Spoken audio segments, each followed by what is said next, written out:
Hello and welcome to ES Coasters, also known as Eject-to-Sea Coasters, and today I'm going to be doing a ride review on California Screamin, now known as Incredicoaster.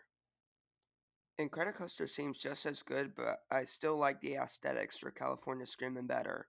One reason is that Disney is starting to become more like Universal Studios and doesn't really have like much of the Disney vibe anymore.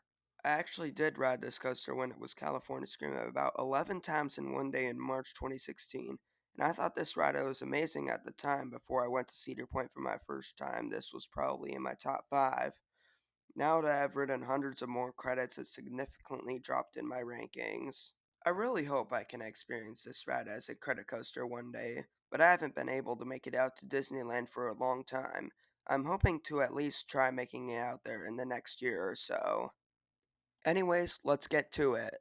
California Screamin is an Intamin Multi Looping Coaster that features a linear induction motor launch as well as a lift also powered by linear induction motors.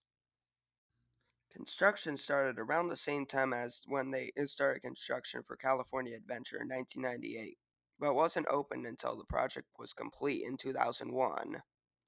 It eventually opened on February 8, 2001 as the second longest steel coaster in America. It is still the only attraction in the whole Disneyland Resort to have an inversion. This coaster is supposed to mimic an old wooden coaster on the boardwalk and is themed to surfing.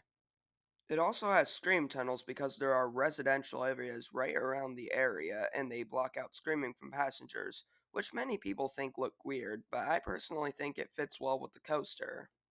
The entrance sign has what looks like a scream tunnel on the top, along with the name of the ride, which is self explanatory, and you enter the queue right below the sign. The queue contains a series of switchbacks and eventually goes upstairs and goes above one of the stations. When you cross the station, you make a left and go down some steps where you'll end right in between the two stations. Once you get to the middle of the station, they will most likely assign you a row depending on what time of day it is, but they will take row requests. You can go to either side of the station unless they are running one side at the time. This ride contains a dual station which tremendously increases capacity and keeps the line moving. This type of station can be found on only the 18 other coasters in the world.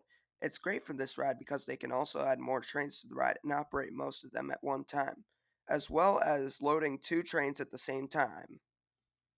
Once you're at the front of the line for the row you waited for, your train will arrive at the station, which could be any color of the rainbow. However, you will have the highest chance of getting the green train because they actually have 2 of them because in the fifth row, there's a seat missing which is purposely designed for handicapped people to have an easier time getting into their seat. So only if they were running both green trains, there'll be a 28% chance of getting it and a 14 for the rest of the trains. When the gates open, if you were riding sometime between 2003 and 2010, D. Bradley Baker would tell you all the safety announcements. If you were riding between November of 2010 and 2018, Neil Patrick Harris would tell you. Before 2003, there weren't any safety announcements, and there was more stuff beyond that, which I will get into later. When you board your train, there is an over the shoulder restraint, which isn't actually that bad because there isn't any head bagging, and they don't take away anything from the ride experience. And the operators will check your restraint and send you on your way. Once they dispatch you, it traverses through an S-bend to the track where the two stations meet, using a switch track, and then you take a left turn where the launch follows. All of this you can't really see from the midway unless if you are at the correct angle. Once you get into the launch, if the operations are going fast and they are using both stations, your train may be stopped behind another train that is about to launch, and you get to watch the train in front of you launch. Once the train clears the first hill, you will be moved forward.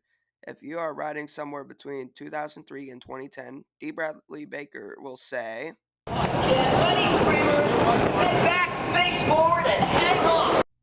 or if you were riding sometime between November of 2010 and 2018, you will hear one of 3 things from Neil Patrick Harris, which could be, not ready? Too bad! Head back, face forward, and hold on like you mean it. Get ready, screamers. Head back, face forward, and hold on like you mean it. Second thoughts? Too late. Head back, face forward, and hold on like you mean it. Sometimes you could be waiting for over a minute to launch if the block zones don't take effect right away and there was a train in front of you. Usually it should take about 20 to 30 seconds once the train that launched gets near the top of the lift hill. If you were riding before 2003, you would literally hear nothing. And that includes the launch. To know when you would launch, the brakes would release, and then you would count down from 5.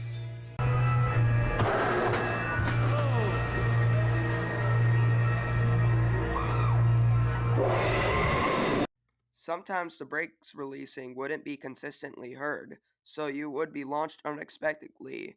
Sometimes you had to listen hard. The occasion was more common in 2001, but it appeared that they made it a bit louder in 2002, so it wasn't as common to happen. If you were riding between 2003 and 2010, D. Bradley Baker would count down from 5. Launch in 5, 4, 3, 2, 1. And if you were riding sometime between November of 2010 and 2018, Neil Patrick Harris would say one of 4 things. Here you go in 5, 4, 3, 2, 1. 5, 4, 3, 2, 1, go! 5, 4, 3, 2, 1, scream! And away you go in 5, 4, 3, 2, 1. When you launch, you will notice that California Screamin used the same launch motors as all the impulse coasters. In case if you don't know what they sound like this. It will take you the 55 miles per hour in about 4 seconds, and you go straight into a hill which is covered by a scream tunnel.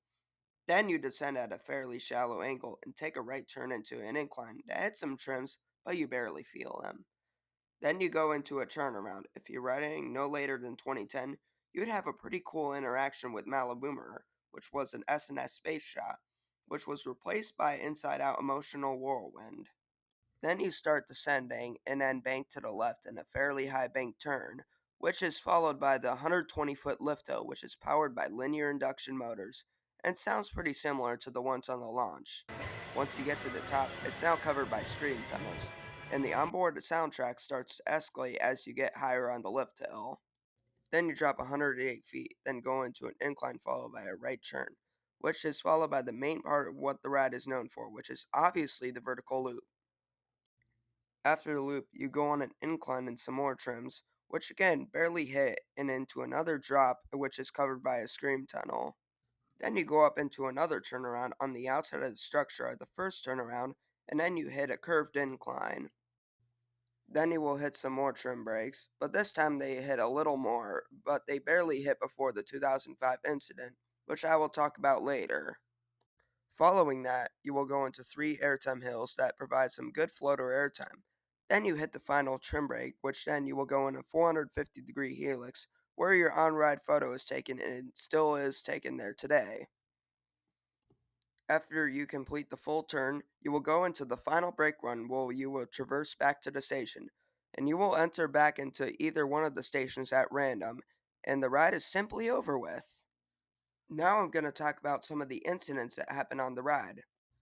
On July 29, 2005, the purple train collided with the red train, which were both full of passengers, on the final brake run. This was due to a faulty brake valve which was installed by Disney and not by Intamin, which led to the collision. This led to 15 people, including children, being taken to the hospital to be treated for minor injuries. It eventually reopened on October 14, 2005. Another incident occurred on July 22, 2011, where a passenger's backpack fell onto the tracks, which caused the orange train to lose speed and stall after the loop. All of the 23 passengers were rescued by firefighters. Then the train was winched up the incline following the loop after it was repaired. It was sent through the rest of the circuit. The ride reopened on July 24, 2011. Now I'm going to mention a few other things about the ride. From 2001 to January of 2009, there was a Mickey head right behind the loop serving as a ride skin. They changed the Mickey head into a sun and moved the Paradise Pier sign that was below the loop to right above it. At the same time, the Sun Wheel was converted into Mickey's Fun Wheel, which is now known as Pixar Pal Around. Also, the funny thing about the loop refurbishment is that they still had the ride operating even when they were renovating it, so if you rode it in February or March of 2009, there was most likely parts of the loop missing. Yes, I'm not lying, it actually looked like this when the ride was operating. Another thing I want to note is that on January 3rd, 2007, instead of the regular soundtrack, they played a remix of Around the World by the Red Hot Chili Peppers. They also did the same thing with Space Mountain over at the other park, but they eventually discontinued that soundtrack later that year and went back to the normal soundtrack. Also, Paradise Pier used to have a wave machine that they left abandoned, and when it was in use, you would most likely get splashed with water when you were waiting to launch. California Screamin closed on January 8th, 2018, so they could renovate it into what it is known as now. The ride experience isn't much different as it was. Really, the only difference is the theming. Also, the LIM launch was tweaked in a way where it sounds more like an LSM. Thank you for watching. I hope you enjoyed today's video. Be sure to like, subscribe, and check out my other videos, and I will see you in the next video.